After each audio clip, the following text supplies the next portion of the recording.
We're good. Can everybody hear me okay? Out there in computer land? Yep, you're good. Awesome. Max volume. Yes. Hi, everybody. Can everybody hear us without a microphone? Yes? Yeah. Awesome. I can put on my teacher's voice or my mom's voice, whatever you want to call it. You have lots of good loud voices up here. Just say hi. Is there? Yeah. There. Hi, everybody. Welcome to our second year of menopause education sessions. Angie and I are super excited to have a new group here. This is Angie Hollinshead. She's an RN who's doing amazing work. This is all her brainchild. This is her project that I'm helping out with. With a full team, because I can't do it alone. We're a good team. I'm Lindsay McMillan. I'm a family doctor in town. I have a special passion for women's health. I deliver babies. I'm actually on call right now. So if I have to scoot, you know why. I thankfully there's no one in coming down the pipeline right now. Anyway, I also like women's health across the ages. So I also have a special interest in menopause at the age I'm at. And for a lot of my patients who are in my practice, I practice with 7 other physicians, general practitioners in town. And I feel we have a really amazing supportive medical community. Before we get started, I'd like to do a land acknowledgement on behalf of our team, and then just tell you a little bit about how this transpired quickly, about kind of what's been happening over the last year leading up to this. So we would like to respectfully acknowledge that we are on the traditional territory of the Anishinaabe under the terms of the Robinson-Huron Treaty number 61 of 1850 and the Williams Treaties of 1923. We are grateful to be here. We hope you are too. We commit to acknowledge, learn, educate, create opportunity, honor sacred places, and take actions towards truth and reconciliation in support of our commitment to walking the path together in respect, peace, and harmony for future generations. It did that thing. What thing? It won't let me advance. Oh, but I wanted to get rid of my face. Anybody a super techie person? Damn it. Okay, come on, Vanessa. Vanessa. You know, so once I started it, it won't, because I touched something on the screen, it won't let me advance it now. Because can I just Yeah, you read can what's do on it. here? You need to do. You are screen sharing. Yeah.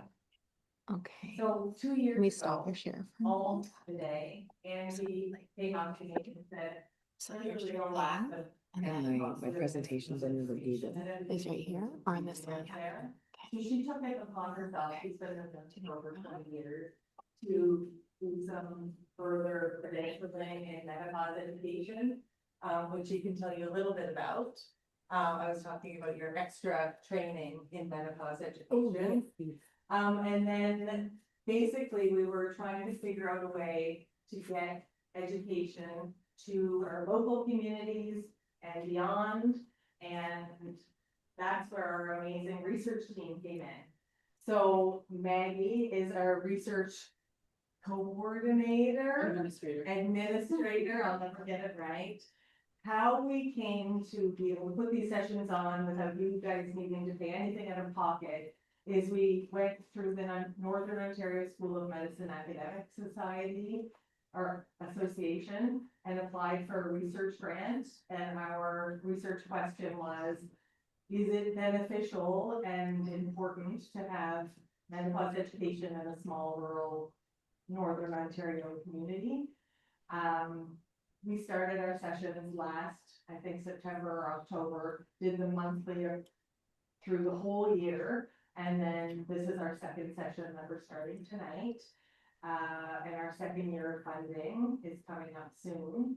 What we've also started and has evolved from this, again, Angie's brainchild, is we've actually opened a menopause clinic where there's 4 of our physicians in town, including myself, and Angie is a nurse educator.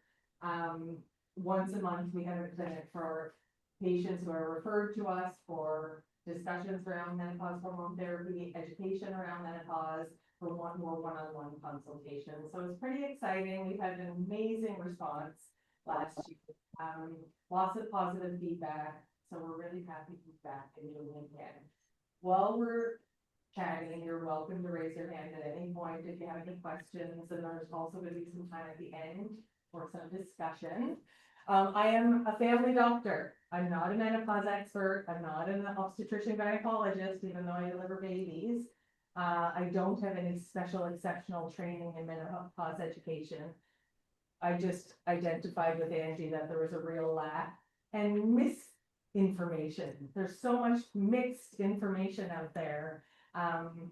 We wanted to help kind of delineate that and teach you how to find good sources online and also kind of bring the most current evidence and information that we have to you. Anything else you want to add? No, I think just with the women's health clinic, the health hub we call it, it serves a couple purposes. One of the gaps we noticed was that there's a huge population of people in our community and in Canada who don't have a family doctor. So where do you go for basic care? You can maybe make an appointment at the annex. You may or may not have somebody who's comfortable providing education or providing counseling on menopause or up to date. And some of us have a family doctor, but maybe they're not comfortable either. So the clinic itself is kind of meant to do a few things. We can hopefully bridge the gap between if you do have a family doctor, maybe your family doctor isn't as comfortable, so they can come see us. You stopped sharing somehow. You know what? It's probably because I was on my. Oh no, But it should be on there. you're still on it, just stop sharing. Yeah, so bridging the gap. So like your family doctor, you might have 5-10 minutes to go see them. That's not a lot of time to talk about what's going on. So hopefully you can come and just see me and get a little bit of education and take it back to your family doctor.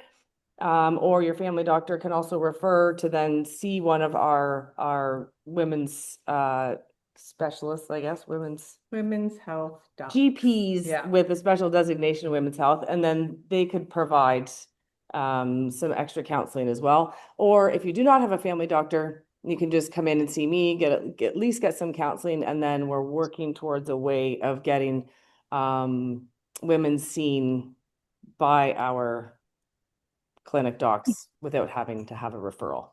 In the works. In the works. So with the research, that's how we got the funding to run this. Where you guys come in is that involves pre-session questionnaires and post-session.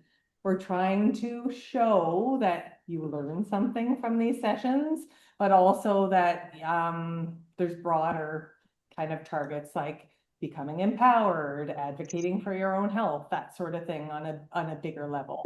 So I would encourage you to pre-session questionnaire and post-session questionnaire to help us keep going with this research and help us continue our funding. Yeah. And so Maggie will always send out the pre-session email. It'll have a link to the pre-session questionnaire. It's the same link as if you were to use the QR code here. It's not a different questionnaire. It should be the same one. At the end of these sessions, we'll put up the link for the post-session questionnaire, and you'll also receive it in a follow-up email from Maggie. So that's kind of how we run things. Our first 12 months of trying this, I think we figured out a good process. Any questions so far about the research piece, where we're at, where we're going? Let's dive into the meat of it. Yes. I always like to start with a good old meme. If you haven't said 4 times today, where are my reading glasses? Then you're probably still in your 30s and should enjoy your eyesight, metabolism, and hairless chin while you can. I always talk about our hairless chins and our automobile tweezers. Who has tweezers in their car? It's the best light. I have to say, our very first menopause clinic, it was me and Angie, and it was on Halloween. And Angie's costume was the best. It was Just a perimenopausal woman. She had sticky notes all over her. She had To-do lists. to-do list, her menopause Toolkit. toolkit with her. It was hilarious. I had a pair of glasses on my head, a pair of glasses on here, a pair of glasses in a pocket. Yeah. Because I've got cheaters everywhere. Half the time. Anyways. So, why talk about menopause? So almost half of our life, I don't want to move anything. I won't, thank you, Maggie. Almost half of our life may be spent postmenopausal. There are more than 1.3 billion women worldwide that are over the age of 40. And there are millions of women who have gone through life without ever having taken hormone therapy and are completely healthy and have been healthy and have not had heart disease or had not significant dementia or anything. So I just always want to kind of plug that because right now there's a lot of information out there. And I think there's a whole bunch of people telling women that everybody needs to be on hormone therapy. And I think that's a huge disservice to women. So anyways, I'm going to plug that wherever I can. But our symptoms can affect our sleep, our mood, our thinking, work, relationships, and daily life. It can impact everything. It's often misunderstood and full of myths and misinformation. And we deserve safe, accurate, evidence-based care. Women were not involved in clinical studies until 1993. I remember what I was doing in 1993, well, kind of. Drinking. Yeah, basically. So kind of remember it. Yeah, so like that's terrible. That's just bad medicine. It's a very been a very misogynistic medical upbringing is what we've had. It's changing. And there's been some good studies and there's beginning to be better studies and more things coming out. But at the end of the day, we deserve safe and accurate evidence-based care. And that includes, you know, the newer emerging evidence, making sure that we're listening to good evidence. And talking about menopause helps us make informed decisions about our health now and in the future. And so that's kind of our goals, I think, for today's session, is kind of talk a little bit about menopause, what it is, what happens, what you can kind of expect, and then answer a lot of questions. We really want this to be about building community. I don't know how many of us feel isolated or like super connected, but super isolated at the same time. And especially as we get older, and there's lots of studies coming out with women and aging and how isolated they become during postmenopause and into the aging years. So a huge part of this that we love is this community. We, after a bit, we went out to pub on the docks and we'd have a glass of water or wine or whatever it is that float your boat. So it's a big part of it. Yeah. Yeah. So we're living longer. Women live well into their 80s. This is where it probably would have been helpful to have the notes, but that's okay. I can't remember what was on this slide. But yeah, living long into our 80s. I want to live to be a healthy 100, a hashtag healthy 100. Thanks, Maggie. So that means that many of us will spend 35 to 40% of our lives post-menopause, and understanding menopause and aging helps us take proactive action towards long-term health. So our heart, our bones, our brain, and our quality of life. We are more than the functioning of our ovaries. We are more than the functioning of our reproductive system. We have been reduced to bikini medicine for way too long. Like say bikini medicine, because we're really just like what's under that bikini. And really this phase of life is meant to be once you get through the bumpy road, a bit more empowering, right? We get to reinvent ourselves potentially. We get to rid ourselves of maybe the people that we really don't want in our lives anymore because we don't really have much estrogen, our lovey hormone, and we're just like, yeah, whatever. Like I'm done. So, and like Lindsay said, thank you for introducing me while I was figuring all this out. Yes. But so I am a registered nurse. I'll back up a bit. I've done a lot of things over the course of my career. Have a hard time sitting still. But I think my own journey through kind of perimenopause and going online and starting to do my own research. And I always encourage people to use Dr. Google. I think it's great. Be informed as best you can, right? It opens up the conversations. I wish I'd love to like have teachings with our physicians to be like, hey, don't poo-poo somebody just because they Dr. Googled something. Like this means they're advocating for themselves and trying to look it up, like get curious about it. Anyway, that's a side note. So I started to research and I was like, oh my gosh, hormone therapy is terrible. Hormone therapy is great. Bioidentical is the best. no, don't do that. I was like, I'm in the medical field and I'm confused and I'm like, this is overwhelming for me. How does the layperson feel about this?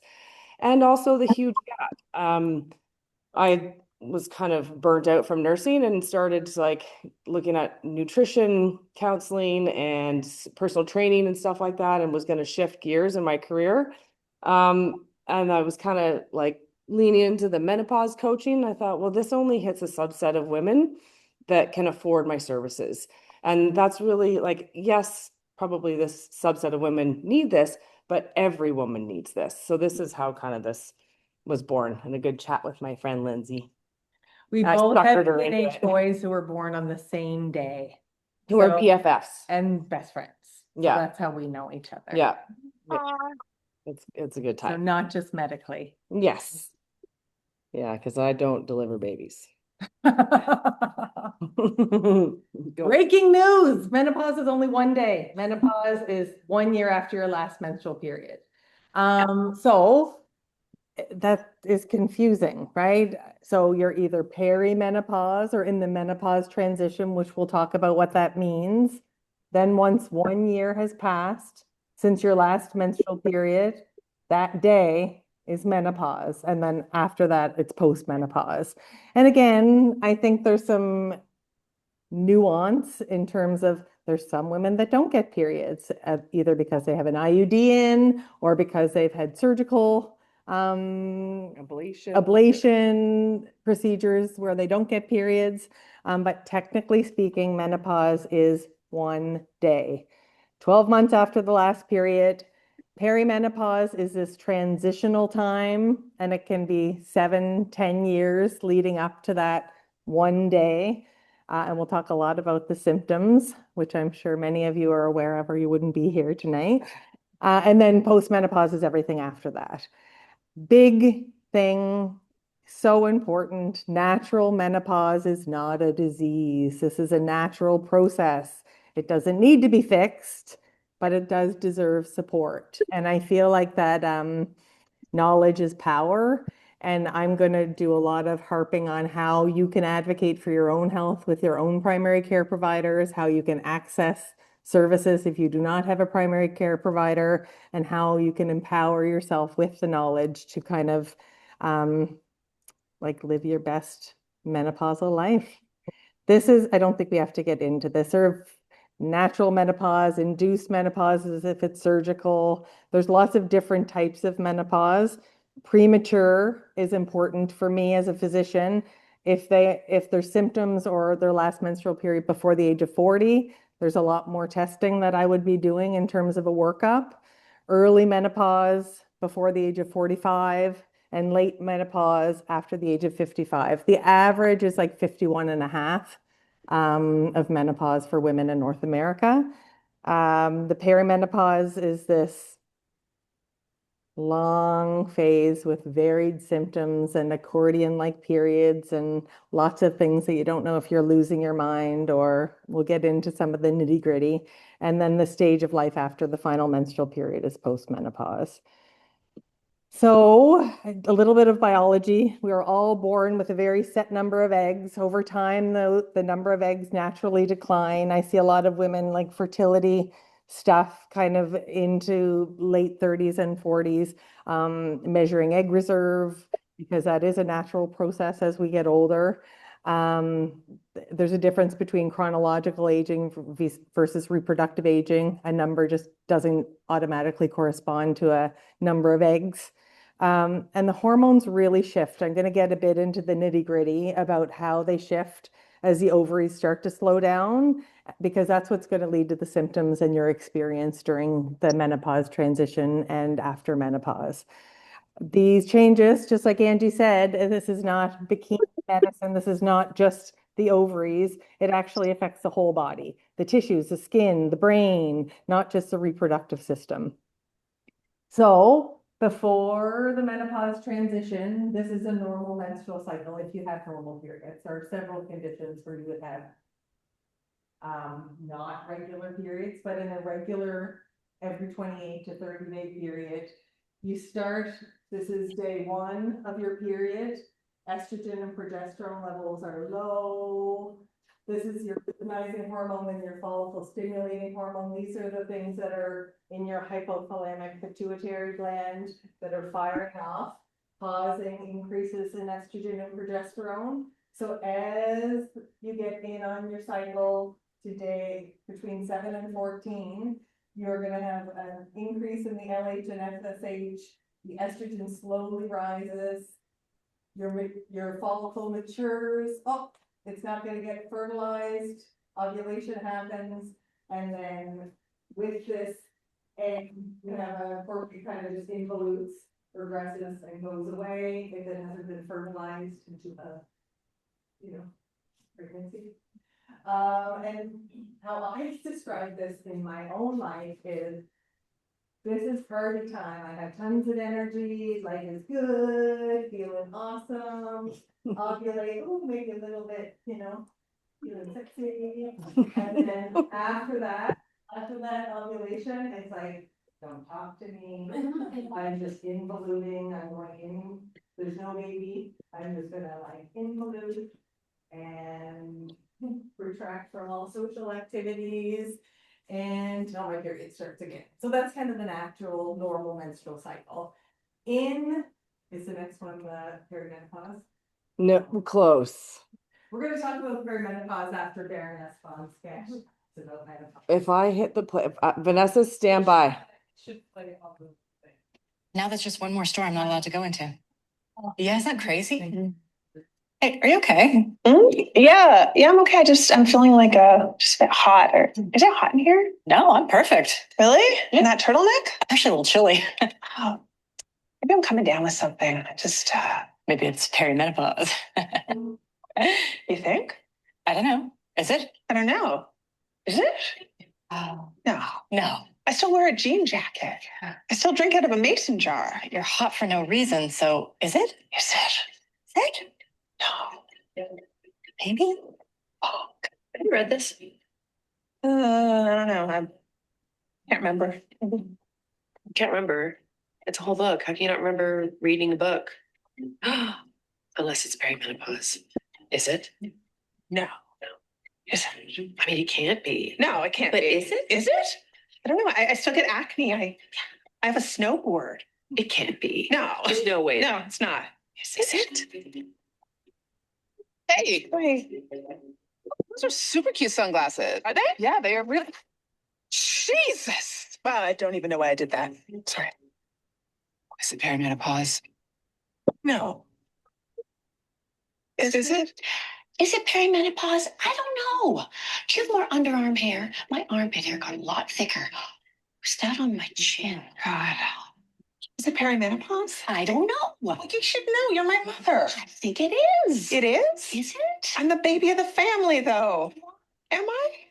Sweetie. Mommy. Have you talked to a doctor? I can't sleep. I'm hot all the time. My moods are up and down. I like burst into tears for absolutely no reason. Like, is it perimenopause? Oh, is it? What do you mean? You're my doctor. What? Oh, it could be. There's not really much research. I mean, who really cares, right? But the one thing we do know is that it can last up to 10 years 10 years? or more, What? or less. I don't know what else to tell you. I don't know. How about like maybe you just tell me what's going on with my body? Like anything? Is that too unreasonable a request? Yes, it is. Definitely.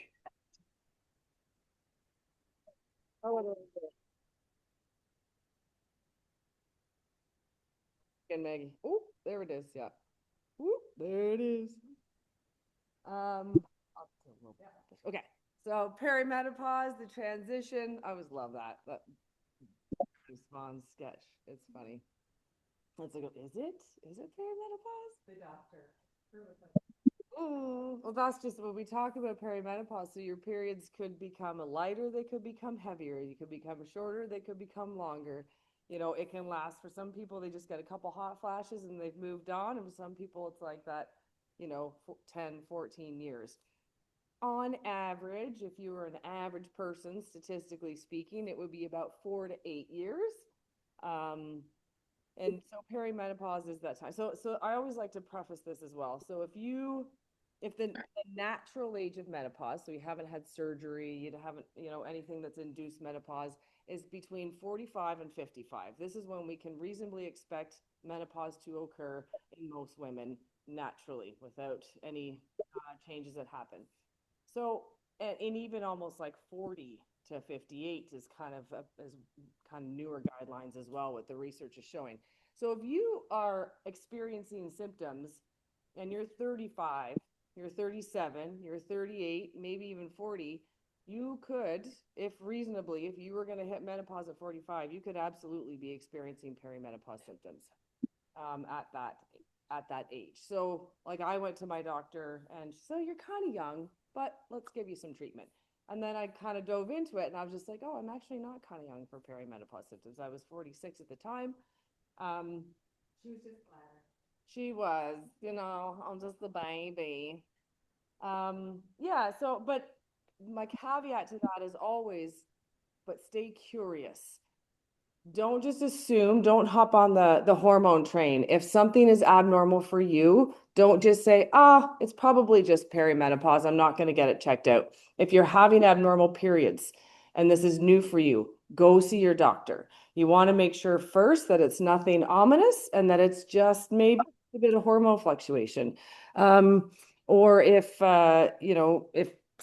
you start to get joint pain or something like that, right? So, is it just my hormones or is there an underlying autoimmune disease? So stay curious about what's happening in your body. If it's different for you, it deserves to be checked out. Don't just hop on it must be my hormone train. That's always my big caveat to, yes, you can be experiencing symptoms and it probably is that, but in the odd person, it's not. And these things need to be caught early. I So, can tell, I have a personal anecdote for that. do you want to come closer? And I don't know if they can So hear. this past year. Oh, and they want to see you too. Hi, everyone in Zoom land. I'm Lindsay. So This is my first meeting.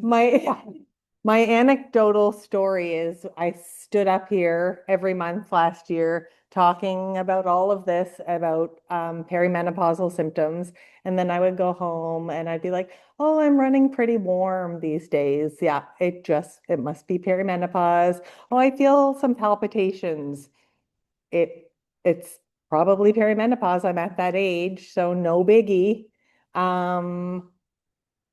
Increased irritability, must be perimenopause. So I did not go and talk to my doctor about it, but thankfully, I have type 1 diabetes and I have an internist here in town, and he just routinely screens my thyroid when he does my A1C check. So I didn't go and talk to anybody about these symptoms. I'm like, oh, it's just perimenopause. No, I was hyperthyroid and I've since been diagnosed with Graves' disease. So again, and a personal anecdote to say the doctor who's doing the education, listen to your body. If there's just like Angie said, if there's something off, talk to somebody about it and get the screening tests and the investigations that you need. I feel much better now. Thank you. During this phase, as you can remember, the normal menstrual period before menopause. Now look at what's going on during the perimenopausal year. So this is menopause. Everything starts falling off. The LH and FSH stay high after menopause, but the estrogen and progesterone fall. But it is so all over the map. I call it the accordion of period. So just like Amy was saying, longer, shorter, heavier, lighter. It's all over the map, and that could be very consistent with normal perimenopause. However, it's always good to check it out if there are things that do not feel right, like we said. So up and down and up and down. That's one of the main reasons there are no Canadian guidelines that say we need to I check know. hormones. It's hard to Right, hear. because how can we check hormones when they're all over? It's just not, you can't interpret it, right? If the LH and FSH was way up, yeah, I could probably say you're in menopause, but otherwise it fluctuates so much day to day that it's really hard to interpret. Next one. Yeah. And then early versus late. So The first early perimenopause is when you're still getting periods somewhat regularly, but they're kind of fluctuating 20 to 40 days and not your regular 28, for example. In late perimenopause is kind of between 1 and 3 years of the actual date. Then you're gonna get even more spaced out periods in general, but there's still a variety. This is where you might be like, I'm on month 8 of no period. And month 9 rolls around and all of a sudden the clock starts over again. Yeah. Now you got to start counting your next year. Yeah, exactly. So really wider fluctuations and then you hit menopause and we're finally done. Lindsay, yeah. I can't hear you online when you're too far. Even with my loud voice. Sure. In the late, you're going to get higher chance of hot flashes, sleep changes, and mood shifts. And 60 or more days without a period is kind of when you know you're in the later phase and you're within 3 years of the date. Generally, average. yeah. Yeah. And then there's that one day you finally have 12 months of no periods, and then you're postmenopause for the rest of your life. And just when we went back to that very medicalized slide on all the definitions, there's reasons medically speaking why it's important to delineate and have the different definitions. If you enter menopause, let's say in your 20s or 30s, whether that's because you've had to have surgery or you just have premature menopause, there are implications for bone and heart health. And so if you are a candidate, menopause hormone therapy is important. So that's why those Nuanced definitions are important. But yeah. So again, I'm not an endocrinologist. I don't call myself a hormone expert. I'm a nurse with a passion for empowering women. So I'm going to try to explain this as best I can. And I found it really important. I'm not going to touch any of those things. This is called a luteal out of phase or loop event. So I don't know enough about periods. You've got this luteal phase. But what can happen in perimenopause is, and this is another reason why it's again so important why we're not doing blood tests or hormone tests during this phase. So normally your body will, during that luteal phase, it will release the estrogen, but because now things are going a little bit wonky, your follicles are like, ooh, I'm going to send out a bit more estrogen. And all of a sudden you get another bump of estrogen. That's that dotted line with the red arrow. So it's called a luteal out of phase event. So this is where you start to get those heavier, unpredictable periods. Breast tenderness. I had like a while where nobody could hug me. It was horrendous. You could get hormonal migraines during this time. This is when you may start to get fibroid growth or adenomyosis or something like that, because again, those particular non-cancerous growths feed off of estrogen. It really encourages their growth. You can get a thickened uterine lining, and your hormone patterns are completely irregular. So if you go to somebody and they do a blood test and you're in one of these luteal out of phase events, your estrogen is going to be crazy high.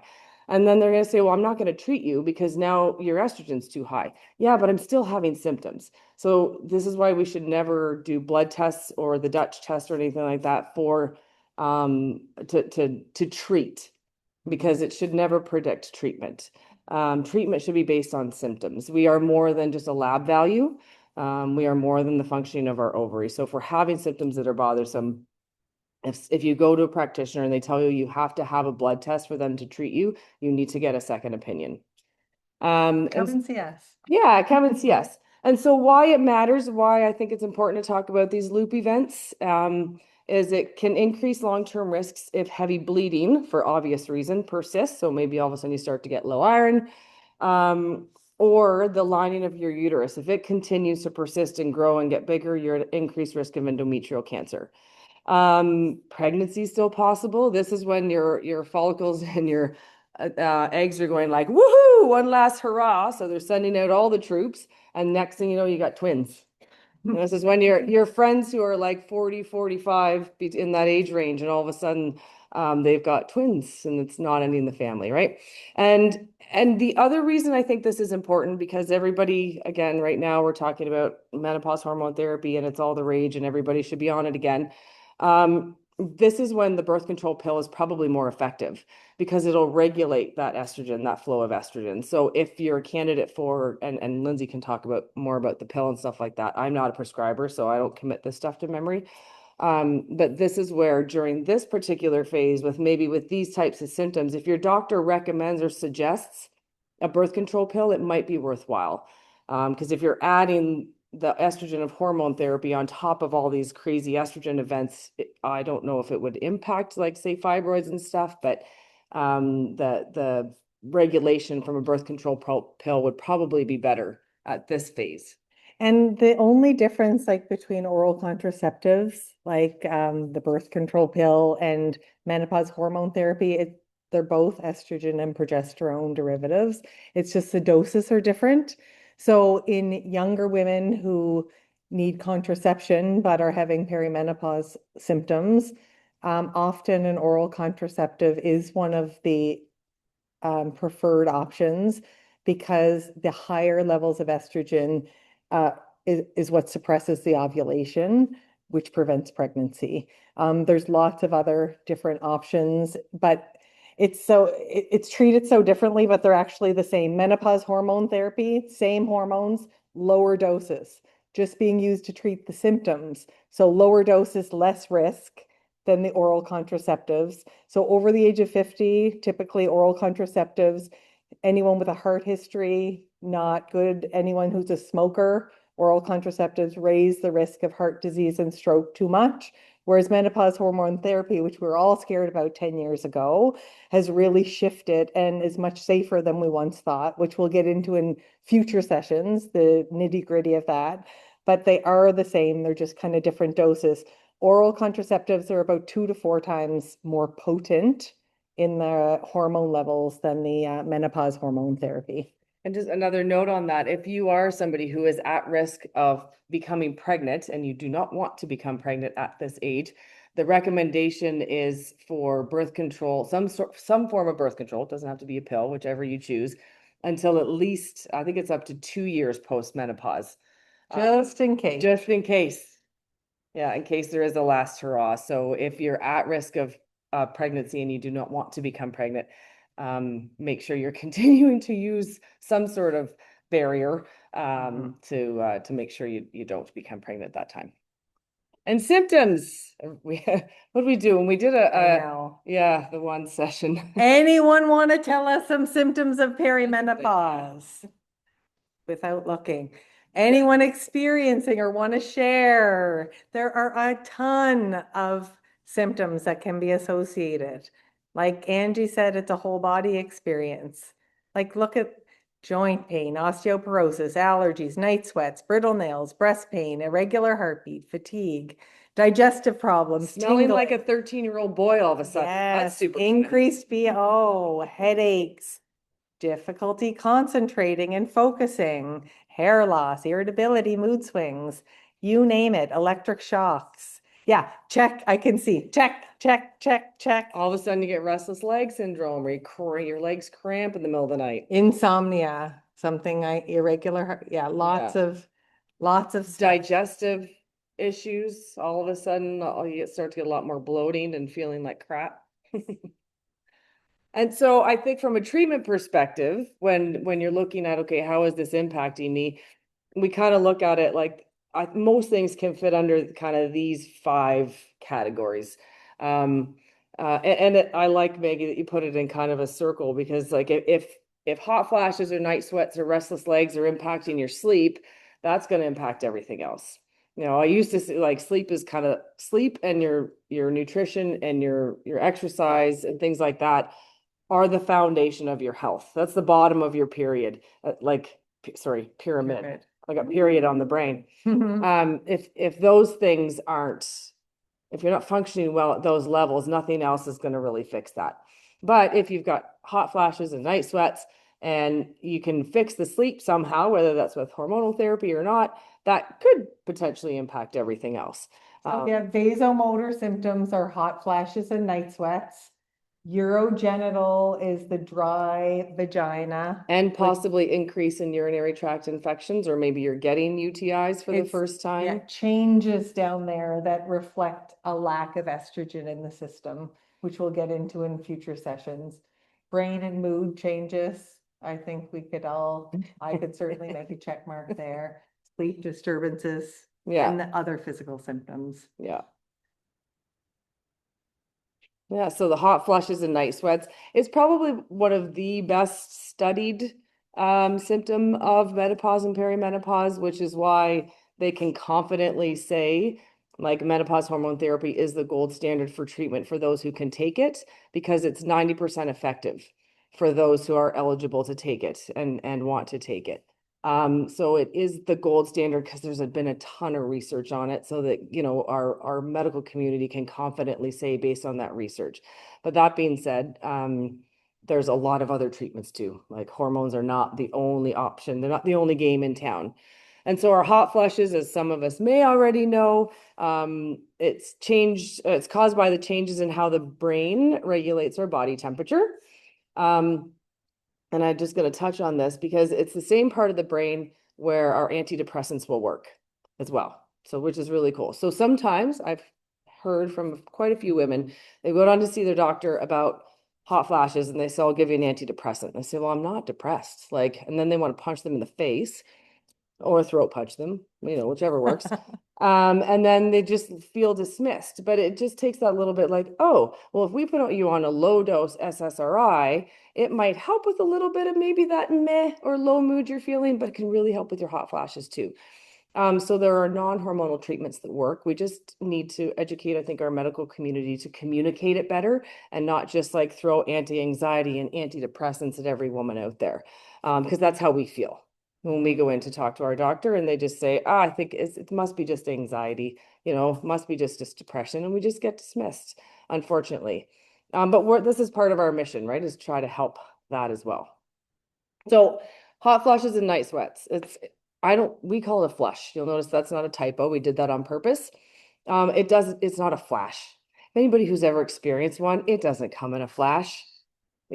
Some people have described this horrendous feeling of anxiety, don't know why, don't know what's happening, just all of a sudden super anxious, and then all of a sudden, bam, you're hot, you're on fire. Like this is me in the car, pull my sleeve out, you know?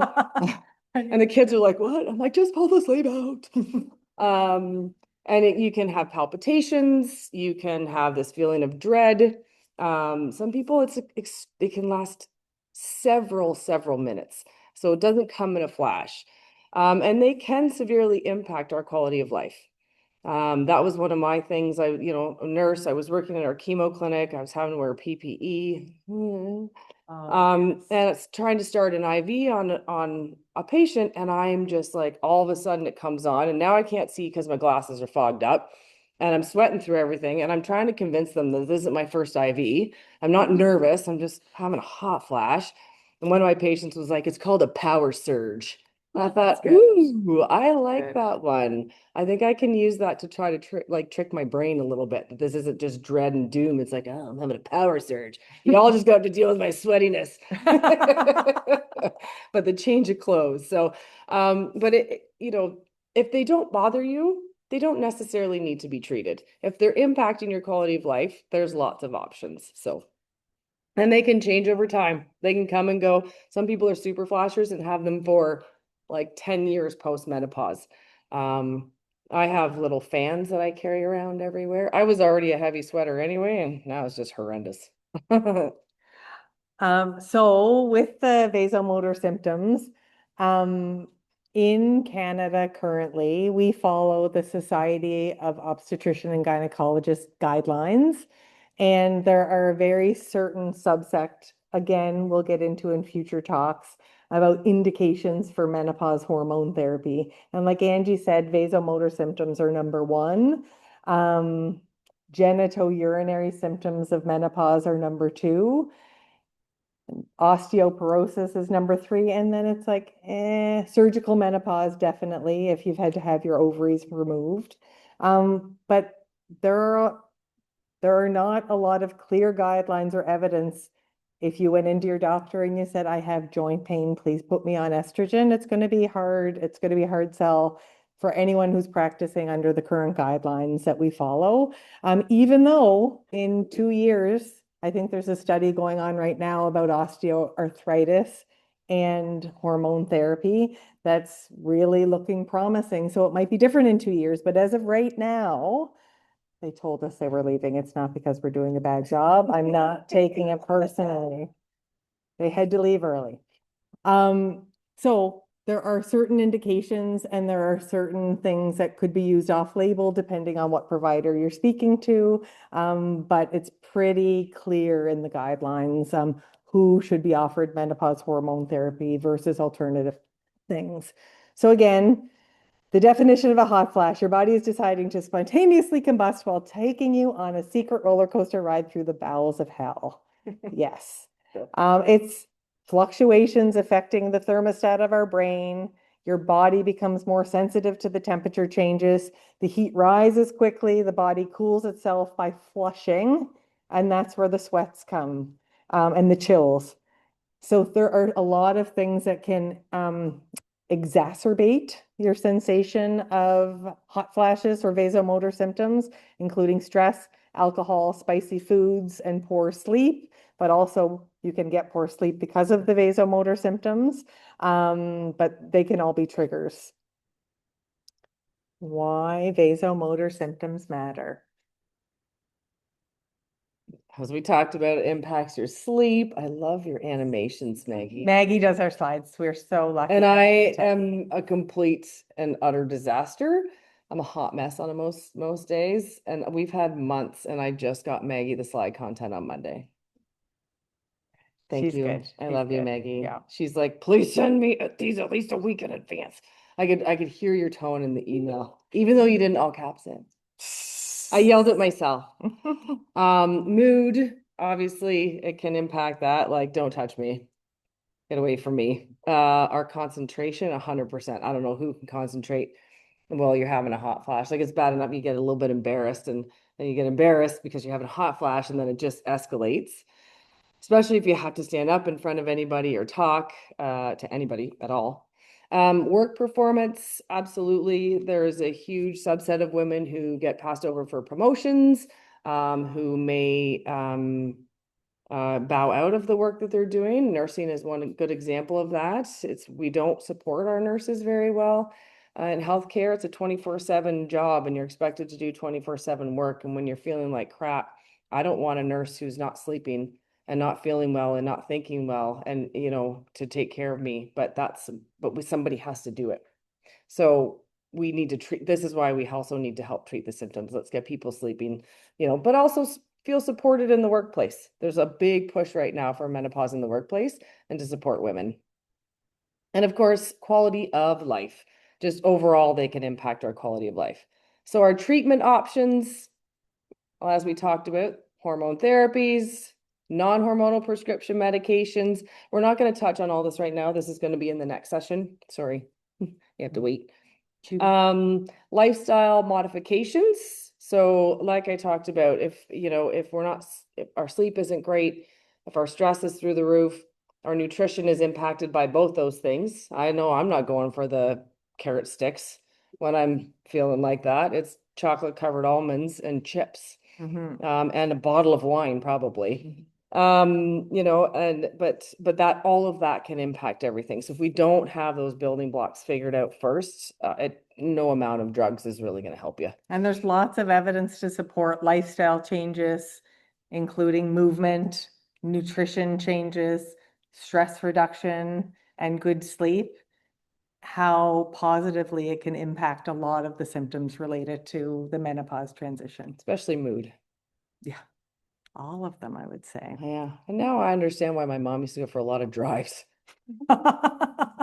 Going for a drive. Okay. So nobody died. And of course, vaginal treatments for those horrendous symptoms that we get, which we don't talk about enough. And it is one of my favorite topics to talk about.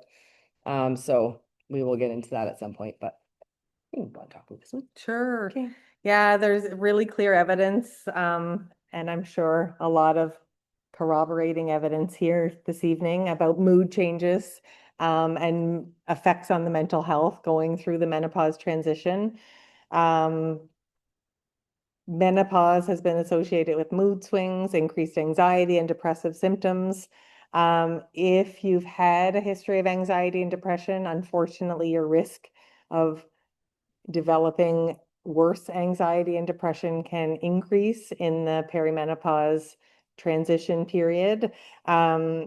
And sometimes it's not the typical mood or depression symptoms, even that you could have been used to in earlier years. It can show up as low energy, like a lack of motivation. I don't enjoy the things I used to enjoy, or I have little interest in. I just can't really find anything that brings me that joy that used to. Not feeling like yourself, like meh. I call it the mess. uh. Just an underlying low mood. Yeah. I'm not feeling hopeless or helpless. I'm not depressed, but I just don't give a shit Yeah. about anything. Yeah. I don't want to do anything.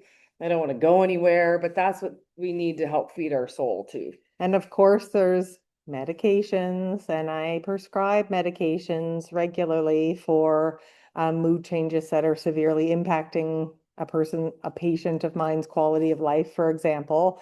But there's really a lot of things that are not related to a tablet or a pharmaceutical that can really help with mood changes at any stage of life, but especially during the menopause transition. Great evidence about mindfulness-based stress reduction. So meditation and mindfulness, resiliency building, self-compassion, like gratitude, even like things like gratitude journaling, therapy, huge, psychotherapy and cognitive behavioral therapy, most specifically studied in the literature to be quite helpful in kind of reframing things, and how I describe it to patients, kind of giving you tools in your toolkit so you're not popping pills to feel better, but you're actually building on resources and skills that you've learned through therapy to help manage some of these symptoms. I don't want to. I know. What is the? Never pick a fight with a woman older than 40. They're full of rage and sick of everyone's shit. That's Yeah. I can see why women or people in general just become more opinionated as they get older. Zero F's given. So menopause can impact everything. So when we say menopause, I know there's a bunch of definitions. We're just going to assume that we're talking about all the phases of menopause and not just the one day, because it just doesn't happen on one day. Yeah, for sure. But it can, as we probably know if we've experienced it or not, yet, and you may not, some people don't experience anything, but it can impact our work, our relationships. I have a friend who's a counselor who's just like, she's like, I've been a therapy, a counselor for this couple, and they're great, but she wants to leave him for some reason. I don't know why, because he seems great too. And I'm just like, it can happen. It just don't. What did I see the other day? It was a reel. It was somebody on Facebook, obviously. And he was talking about like men are concerned that women want to leave them, or they have to compete with the 10% of the population, like the better guy, the 10 out of 10 guy. And like the woman's like, no, you're competing with peace. You're competing with solitude and just like needing that time to myself, to not have somebody pulling on every part of my body and pulling me in different directions. I'm like, yeah, exactly. Like, I think we're past the phase of worrying about, going to find another man. I'm like, no, I'm going to find a cabin in the woods. Yeah. With nobody else To around. be by myself. To be by myself. And often women going through this have like elderly parents and sometimes children, and we're in this sandwich generation, which causes extra stress and impact on our who isn't mental crazy health. busy right now, and trying to make time. And then of course we talk about, okay, well, let's go for a walk, let's do this. Oh, okay, now I got to add that to my to-do list too. Like, I know I need to go for a walk and eat a vegetable, but I don't have time in my body day to do it. So we're trying to normalize that too, right? I can't believe. Wow. Yeah, the mental health piece. Number one is exercise. Like, I cannot stress it enough. Exercise has been shown to be at least equally as effective as any SSRI medication. Moving your body, what our recommendations are 30 minutes, 5 times a week. Yeah. 100, at least 150 minutes to 200 minutes a week of exercise, whether it's strength training, cardiovascular stuff, any form or combination helps with a lot of the symptoms of menopause, but most especially the mental health piece. I And- can't believe that wasn't on that slide. It's so important. It is very important. Yes, sorry. No, it's I was just like, okay. wait a second. Wait a Movement is important. dance. And it Yes. doesn't have, you can microdose. That's a big thing now too, but not that kind. Microdosing your movement. Well, Oh, you can do yeah. that if you want to. I don't judge, but like, just 5 minutes at a time to equal your 30 minutes. You don't have to do a 30-minute power walk if you don't have that time in your day. If you're somebody that works from home, get up and walk around your desk for 5 minutes or march on the spot or something. I think just moving our body more than we do. And if that seems like too much, just add a couple minutes into your day here and there, and you'll start to feel better. So it impacts our work, our relationships, our sex and intimacy, our physical activity. Again, we know we should be moving our bodies, but do you think that I want to do that? Absolutely not. That glass of wine and that box of chocolates looks way better than going for a walk when it's dark and shitty out. Yeah. Our self-confidence. How many of us have looked in the mirror and been like, yeah, I don't recognize that body. I don't know who that is, and I don't like it. And then the things that we did, 10 years ago, 5 years ago, 2 years ago, don't work anymore. I got to cut out some carbs for a little while, but nothing moves the needle. And then you'd feel so deflated. Right? You're like, I'm doing all the damn things and nothing changes. So that's where that self-compassion really is key at this phase as well. And yeah, and our self-confidence and our daily routines. You got a million things going on. And no, you're not being dramatic. It's real. And support exists, and just talking about it and feeling like you're not the only one is super important. And this is basically what I look like on Oh, Halloween. yeah, totally. Yeah, it was all my to-do lists. And one of them, what was it? Something about like, oh, get a therapist so I don't kill my husband for chewing so loudly.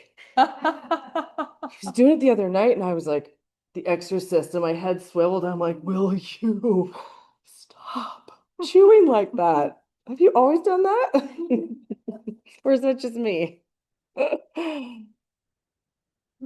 Oh, yeah. This is what I was talking about earlier about how to talk about your symptoms.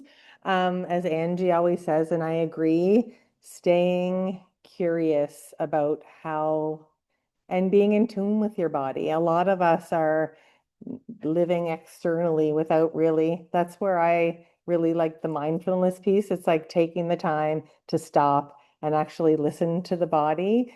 I just think it's so valuable and we don't do it enough as a society. Don't assume it's all hormone related. Like my example taught us all, being very specific. So if you are going to a provider to talk about your symptoms that are affecting your quality of life, you want to be very specific about what your symptoms are, like using examples of how it affects your life. Tracking your symptoms can be really helpful. There's something that's very well studied called the menopause rating scale that we all use, I believe, in Huntsville. Like it's on our EMR to help track symptoms a long time. But bringing one of those menopause rating scales into your provider can be helpful to kind of give them a clear picture and bring notes because I see it every day in my practice. Or like, oh my gosh, where's my list? I have no idea what I was going to say, but I had a list of 10 things. So don't forget your note at home. You deserve to be taken seriously. This is something that's not just suck it up, buttercup, like it used to be. If these symptoms are affecting your quality of life and your relationships and your ability to have a good night's sleep and find joy in life, you deserve to be taken seriously. And I feel like there's a huge movement. Like I've been harping, we spoke at a recent Grand Rounds to all the docs in town with a review of kind of approach and guidelines, but also telling them about what we're doing in the community. So I feel like there is a shift. It's slow. There's a lot of new docs that are coming out of the gates that are right on top of this stuff and are ready to listen and treat if appropriate, but there's others that aren't. So that's why we wanted to provide a service that gives you access if you don't have it in your current situation. So yeah, I added this one quickly just because of all of the chatter on the interweb right now about the FDA removing the black box warning on menopause hormone therapy. It's a fantastic start. But I'm afraid of how it's being spun by some and doctors online as well. I know Mary Claire Haver and a few of that menopause or whatever it is. Like menopause itself is not a disease. It does not require curing. Like I said, there are millions of women who have gone through life living happily into their 70s, 80s, 90s, and hundreds without ever having been prescribed a hormone in their life. So it's completely natural. It's just a transition. It's not a disease. It doesn't require curing or treatment. The symptoms, if you're having symptoms that bother your life and impact your quality of life, then absolutely. So when estrogen therapy does help, like we talked about, Lindsay touched on, so our vasomotor symptoms, if you're having vaginal or urinary symptoms, I have an anecdotal story about that. So a woman about 62 years old was having vaginal symptoms, was referred to a male gynecologist, and the male gynecologist said, well, you've had a good run, hun. Yeah. Oh, right. I know, that was my face too. Yeah, and I was like, I'm sorry, what? Who is he? You know, His address. yeah, I am sick of everybody shitting full of rage. Like my kids come home, I'm like, do I have to throat punch anyone? You know, like who bugged you in school today? But so I always kind of say, flip the script for them. So if a man came into your office and said, God, every time I wear my underwear, it hurts my vagina hurts, I can barely walk. I'm acutely aware of my vagina and I shouldn't be. It's just supposed to be there. Would you, and they said, you know, but my penis is sore, my underwear touches it and it's sore. Would you just say, oh, well, you've had a good run, hun? Or would you make sure it was treated? And they would make sure it was treated because it's the almighty penis, right? And so we need to be sure that we're getting treatment for these things. And of course, talking about it is taboo. We don't want to talk about it. We've been conditioned to think that we should be, I always call it Michelina syndrome, hot and ready in 5 minutes. You know, that's not accurate. It's barely been accurate for most people most of their lives. So getting treatment for if you have dryness, if you have pain, you know, and the urinary too, the UTIs. If all of a sudden you got UTIs, like let's get some treatment for that. And of course, prevention of osteoporosis. So estrogen therapy in Canada is currently indicated for treatment of osteoporosis if you're at high risk. So if your mom had osteoporosis and has fractures and things like that, then you could be put on estrogen therapy without having hot flashes. So if that's your only risk factor, then you It's could pretty be. specific though. It's not Yeah. just if your mom had osteoporosis. No, but There's it's more nuanced, but Yes. that is a risk for Yeah. sure. And although there's some evidence that maybe in the early years, like the first 10 years after menopause, that there can be some protection on your heart, the jury is still out. There's not enough evidence to say that is a reason to put people on hormones. The same with dementia. The jury is still out in terms of the science and the body of literature that's out there. There may be some evidence to say this can delay the onset in people who may be predisposed, but we're certainly not at any point to start prescribing for that indication alone. Again, not just the studies just aren't enough and robust out there. And we deserve safe and evidence-based care. And that shared decision making, like if you know testosterone is all the rage right now as well, well, we would be guinea pigs for that. So if you're willing to be a guinea pig and your doctor will prescribe it, that's I guess you know something, but that's your own risk tolerance. We don't know what the effects of that are for long term. And so I like to always talk about this because there's so, like, I love this age of information, but it is also extremely confusing. And our brains like information that matches what we already believe is called cognitive bias. It's just like the algorithm, you know, the algorithm picks up what you like, and then you'll just start seeing more of that. Which this can also, it's completely normal. We all do it. It's not a bad thing, but it can make it hard for us to sort through conflicting advice, social media experts. Again, we have experts who are medical doctors who are saying a lot of stuff. They're using evidence or studies that have been like used in petri dishes, in rats, in mice. I'm not a petri dish. I'm not a rat. I'm not a mouse. So if they haven't done human clinical trials on it, I'm a little bit more reluctant to believe what they're saying. And as Jen Gunter, who we're both huge fans of, highly recommend her book, The Menopause Manifesto. It's at the back there if you want to take a peek. As she says, what does she say? I You lost your it. thought, did you? Yeah, I That's okay. did. Oh, no, it's gone. You'll get it. You'll get it. Come back. It will. It will. So Jen Gunter, what I've did she- always said if something is offering like a quick fix Yeah. or a quick fix That's promise, what it is. If an expert is selling shit, you have to Be question skeptical. and be skeptical about where they're getting Yeah. their information and why they're pushing it forward. Is it to sell a product? That's what Jen Gunter says. Yeah. Thanks, buddy. yeah, I got you. This is why we do this together. Mhm.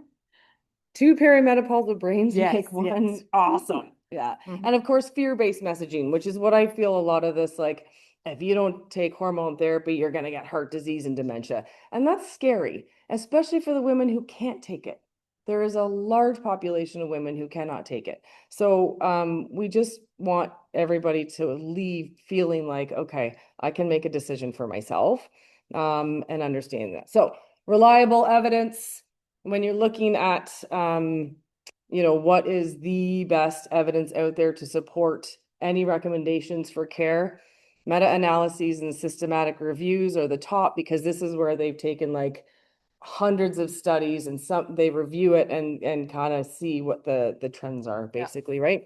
And then the randomized control trials of human studies, these are the ones that are also those are like the top two. Those are the kind of studies you want to be looking for. And then beyond that is a little less worth it. reliable. It's not worth it. Yeah. To look at any of those. Yeah. Right? Like in certain circumstances. They're often a good start. Yeah. Right? They do a study, somebody's curious about something just like we Yes. were, right? You have a small sample size. Maybe it's done in mice, which is great, but we're also, again, we're not mice, so it's not always applicable. And also maybe it was study done on a man. Well, things are a little bit different. We're not a man either. So, and not scientific evidence, YouTube videos. YouTube videos are not personal anecdotes. I'm glad it worked for you, neighbor. I'm gonna, I'm gonna try to do my own thing. And people get really passionate about the camps that they belong to, whether that's a nutrition camp or whether that's an exercise camp or whichever. And I love their passion, but it doesn't apply to all people. Somebody's got feelings, their parental instincts, some guy, and just like crazy websites and stuff. So just stay curious and stay open and stay skeptical. Stay skeptical of what we tell you, right? Try to figure it out on your own. I always just question everything. I tell my kids that too, but respectfully, of course. Go for it. Oh, no, this is your baby. Is that me? Yes, this is your toolkit. This is my toolkit. Well, my other toolkit was way better. I had lube and everything in it. But always use the lube. Lube. We have a list of good ones that will come in an I email. always talk about lube. Oh, I know. We were talking about lube just as well. Do you have the lube? Is the lube in the clinic over there? Is the lube there?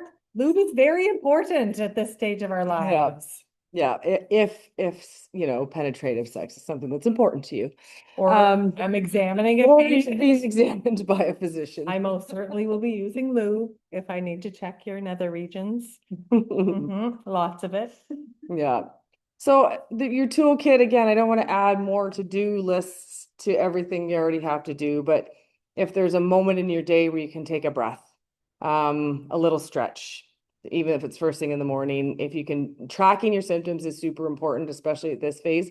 Again, if you're going into your doctor and you're just like, I don't know, I think I just want some hormone therapy because the internet says I should, that you might not get anywhere with that one. But if you're like, my God, I can't sleep. I want to punch my partner in the face and he's super supportive or she's super supportive. Like all these things and how it's impacting your quality of life, it might be a bit of a better sell. Because then your doc is kind of like, okay, well, this is really shitty. Like I've missed like 5 days of work in the last month because I'm not sleeping, all those kinds of things. So journaling that and your symptoms are important. And like Lindsay said, the menopause rating scale, something that makes you laugh, Laughing's always great for the soul. I do a lot of laughing. As you can see, I'm pretty goofy up here. I overshare a lot, so that's kind of fun. Having a comfort item. I like that it has a T, but whatever you choose. What?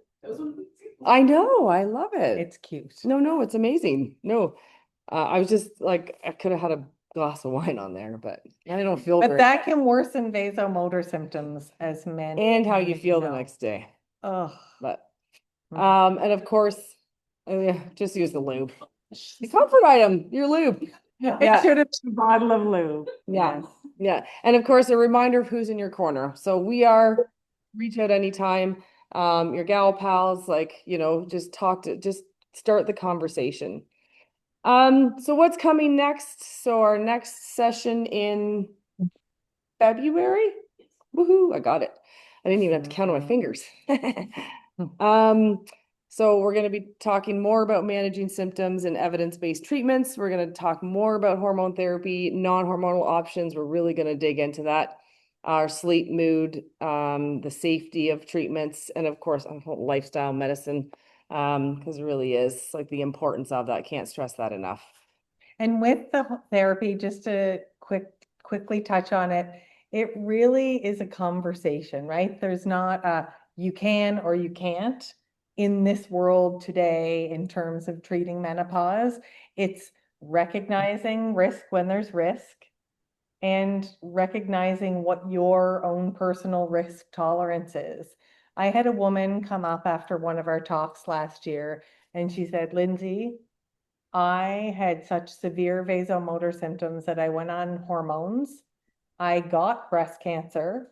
And if I could do it again, I would still go on the hormones because it impacted and improved my quality of life so much. The cancer I got was treatable. So it just depends on where you're at, how tolerant you are to risk. If you're someone that is so debilitated, maybe you are more willing to take on more risk. And we'll get a lot into more of the details of what those therapies and what those risks of the therapies are in the February session. February February 11th. 11th. See you there. Yeah. So that's it for us. Is there any questions from anyone on Zoom, in real life, IRL, as my kids would I say? have a question, just since you finished with the risk and hormones. I always found it interesting how, this, the causal suspicion between estrogen and cancer. So if that was the case, if there was any evidence that estrogen causes cancer or has any contributing factor to the presence of cancer, why do women get cancer when they're older, when the estrogen is rock bottom, and not the other way around when, they're much younger, especially when they hit puberty, when they're just a walking ball of estrogen and other hormones, like, why is that not reversed, right? So if that was Yeah, the of case, course. It makes sense. But I mean, there's 100,000 reasons that we get cancer, and aging cells in our body is one of the major risk factors. But I hear what you're saying. And a lot of that evidence and all the fear about hormone therapy that was caused by the Women's Health Initiative that came out in 2002 was based on studies with women who were over 60 years of age, who are at increased risk anyway. And when further studies were done to tease out the younger within 10 years of hitting menopause, those risks aren't that much higher for things like breast cancer and cardiovascular disease. Yeah, I hear you. Anyone else have any questions, comments? you might not because she. Exactly. It might not have been because she was on estrogen. Absolutely. It increased the risk like a little, but that could, yeah, we don't know what the cause was. Exactly. Like there's so many different types of cancers and so many different treatments for cancer, because of this, so many types. It's quite a phenomenal cell. Our boys are learning about it in science They right now. are. Yeah, and how it multiplies Yeah. and stuff. Yeah, Yeah. it's actually kind of cool. Yeah. Any questions, anything, anyone? Bueller, Bueller, Tammy?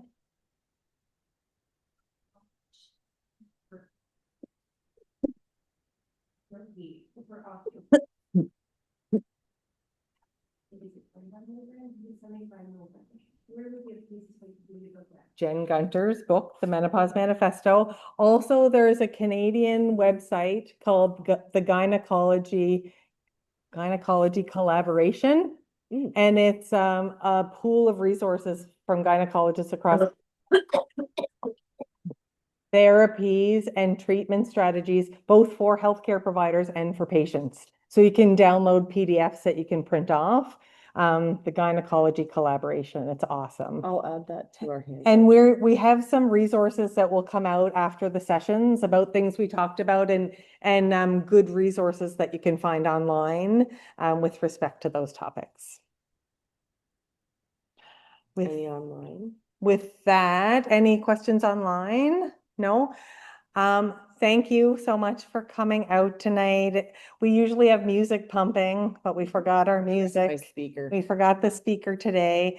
We look forward to hearing from you if you have any feedback. Please remember to do the post questionnaire. We hope you learned a thing or two, and we hope to see you back in February or at the menopause clinic before then. And if you guys, those are all my books back there, just like some resources that I have. Feel free to take a look at them and take a picture of it if you want. Please don't take it home.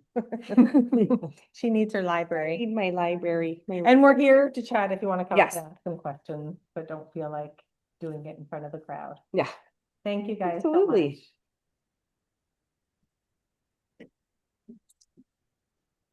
much. Am I logging off now? Okay. Thank you, thank you, thank you. Thank you. Can't see is that the chat? Yeah.